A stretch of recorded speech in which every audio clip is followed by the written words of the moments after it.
the thing is that so many people use these words, and these words are used every day. Kindness, politeness, empathetic, energy, you know what I mean? Vibe. Until we define what they mean, we're just making noise at each other, assuming the other person knows, when we don't even know. When someone says, I'll know when I see it, that just means that you haven't defined it yet. If you want to see it more, tell them what you want to see. And that takes work, because you have to think, oh man, Susan's so lazy. You're like, why is she lazy?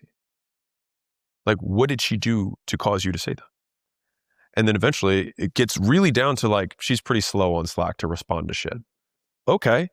Well, if you want Susan to not be a lazy Susan, then we just need to say, hey, Susan, just respond to Slack faster. People start